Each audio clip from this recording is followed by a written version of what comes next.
guys, welcome to Those Yorkies ×3. My name is Kenisa, and today we are going to be doing a Q&A to answer some of the comments that you guys have left.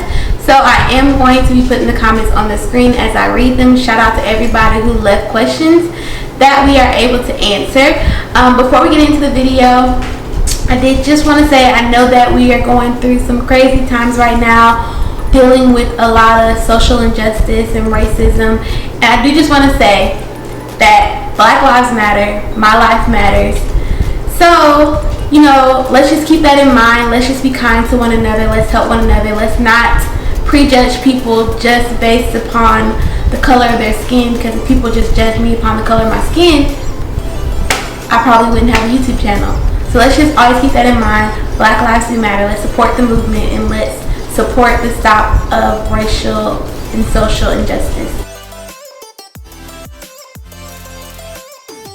Alright guys, so we are going to get into our Q&A. So the first question that we do have is from Huda Fram, and it says, "Hi, I was just wondering, how many times per day do you feed your dogs?"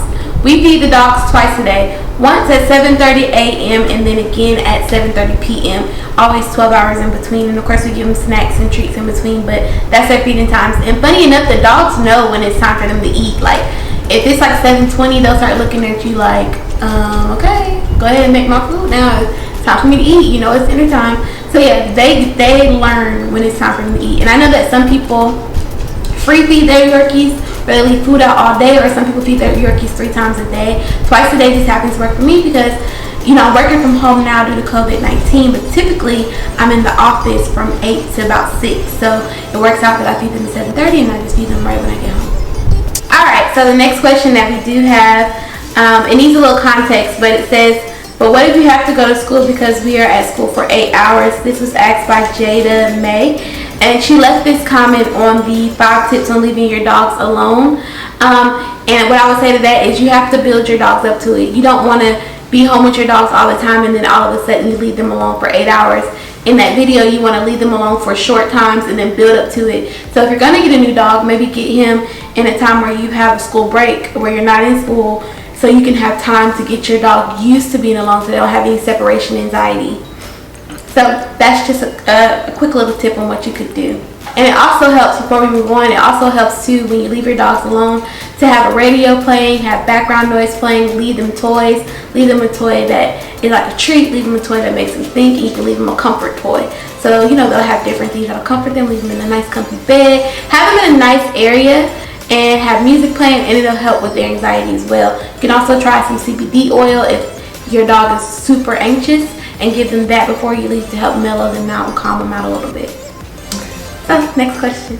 Alright, next question we have is, can you use any toothbrush, or is it a special dog one? So recently, I was only using dog toothbrushes for a time. Then I started using baby toothbrushes on them, but I just felt like it wasn't brushing their teeth good enough. So I use regular toothbrush. I use firm ones that I use for myself. I buy them a pack and brush their teeth with that, and I just feel like it really gets like the slime and grit off their teeth, and it just cleans their teeth better. So it's all personal preference. For me, I use regular toothbrushes, but some people may prefer to use doggy ones or baby ones. So you can do whichever one you like, whatever you want to do, and whatever is comfortable for your dog. If your dog having an issue with toothbrushing, maybe you can try like a finger brush. It's a bunch of different things that you can try out to see if they work. And they have toothbrush wipes. So if they absolutely hate the toothbrush, like Bailey, it's really hard to brush her teeth. She whines and bites me. So sometimes I'll just take a toothbrush wipe, and just wipe her teeth with that. So, yeah. Oh, and that question was asked by Soaps Channel 1. Alright. Next question we have is from Denise Oliveira. And she says, "Just wondering about the pee pads that you use. Do you have problems when your dog goes poop? I read reviews on Amazon about it getting stuck in the holes and being a pain to clean. What are your thoughts on this? Thanks." So, I personally like the pee pads. Yes, sometimes the poop does get stuck in the holes, I'm not going to lie, but it's not that big of a pain to kill. Typically, my dogs have solid poop, so it usually just sits on top. And then I clean them every night with Lysol wipes and cleaning spray, and literally you just wipe it, it comes right off. So I haven't had any issues like major issues as far as poop getting stuck, but it does happen. Oh, the only time that it can be a hassle is when they have diarrhea. That's when it really gets a little messy. But typically they have solid poop, so it's not a big deal. They don't have diarrhea every day, so it's every blue moon. When that happens, you kind of gotta like narrow up the wipe and like squeeze it in the middle and really get in there and get it all out, because you don't want to leave poop on there. Pee pad and your house will stink and it's just nasty. So yeah, I enjoy the pad. I don't see an issue with it. I've had different pee pads that had bigger holes, and it became a lot. It was just too much work to do, so I like that one the best out of the ones I've used. Okay, next question is from Cinda Lee. What type is Bailey, who's I happen to be holding? Is she a teacup or a toy or a regular? Because I want a little Yorkie like her. She's so cute. Bailey is a teacup Yorkie. Bailey is under 5 pounds, so she would be considered a little teacup Yorkie. And I believe Marley would be considered a teacup. Zoe, she's not over 10 pounds, but she's not under 5 pounds. She's like some strange place in the middle. And so I don't think she would be considered a standard. I feel like she would be considered a teacup as well. She's just on the bigger end of teacups. But yeah, Bailey is a teacup Yorkie. And when I got her when she was a puppy, we took a picture of her in a teacup. I don't know if I still have the picture. If I do, I'll try to post it on this video. Alright, so the next question we have is from Angel Brown 333.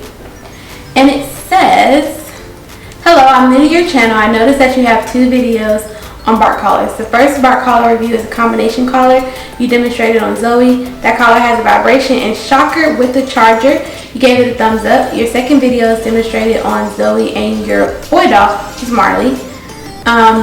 This collar is a spray collar with a can of spray. You gave that collar a thumbs up as well.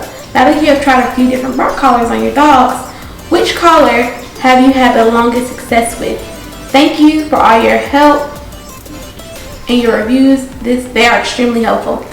So my favorite collar is a citronella spray collar. I've had the most success with that collar. It's gotten so good to, if the dogs see that collar, they just automatically stop barking. I don't really use the vibrating collar anymore because I've had such great success with the citronella collar. So if I were going to recommend a collar out of those 2, it would definitely be the citronella spray collar.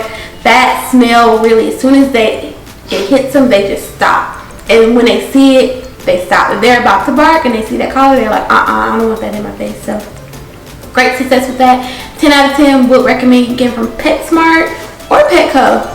So definitely would recommend. Oh, and if you guys don't know what the citronella bark collar is, what it does is you have a can of spray, and I'll link the video as well. You have a can of spray, you put it in, and it's like a citrus smell. It's like, it does kind of make me sneeze. If they do it around me and it goes off and it gets, and it gets in my nose, it does make me sneeze. It smells really like lemony and orange. It smells like citrus. And so what happens is you put it on your dog's collar, and when your dog barks, it vibrates, which causes the citronella to spray them. And it sprays them in the face, and the dogs, they do not like it. And then they'll begin to learn, oh, if I bark, this is what happens. And so then it just stops them from barking. It's very effective. I love them. Okay. Alright, so on to our last question for this video. Oh, Danny Rodriguez says, love you, beautiful, beautiful. Love you too, Danny. Oh, one more thing. I've seen people asking for us to go live. If you guys would like us to go live, like this video, definitely let me know. I'm open to doing it. We can maybe hang out one night and talk about dogs and things like that. So let me know if you would like to see us go live. Okay, now really the last question. Okay, last question is from Leaker Lamb. Hi, I have a question. I'm currently potty training my puppy, and she's very close to being potty trained, but one problem is that she misses the puppy pad when she goes to the bathroom. How do I prevent this? To answer this question, I have a couple suggestions. First, of course, you just have to be super consistent with your dog. You have to watch them. Like if you see her sniffing around, looking for a place to potty, try to go ahead and place her on the potty and tell her, go potty, go potty. You know, it's nothing wrong with putting her on there. And then when she does go on there, if you have a clicker, click it, give her a treat. So then she'll start to associate, when I pee here, I get a treat. If she does have an accident, I would suggest before you clean up the pee, you dab some of the pee onto the potty and then put her on the potty, let her sniff it, let her smell around, so she'll be like, okay, this is where they'll associate that smell with the bathroom. That will help as well. And then I would also suggest just taking her to the potty randomly and just putting her on there and seeing if she'll go. And if she does go, of course, give her a treat. And if she doesn't, if you see her sniffing around in a pointed direction or focus really on sniffing or walking in circles, lead her to the potty.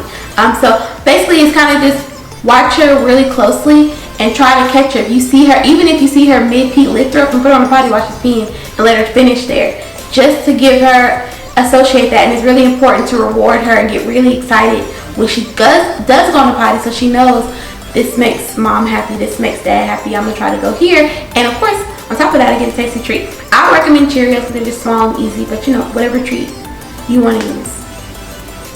Okay guys, so that is all the questions that we have time for today. Definitely thank you guys so much for commenting and leaving your questions, leaving your suggestions. It's greatly appreciated, and we greatly appreciate you guys watching this video. We are so close to 15,000 subscribers. When we get there, I'm going to do a really awesome giveaway.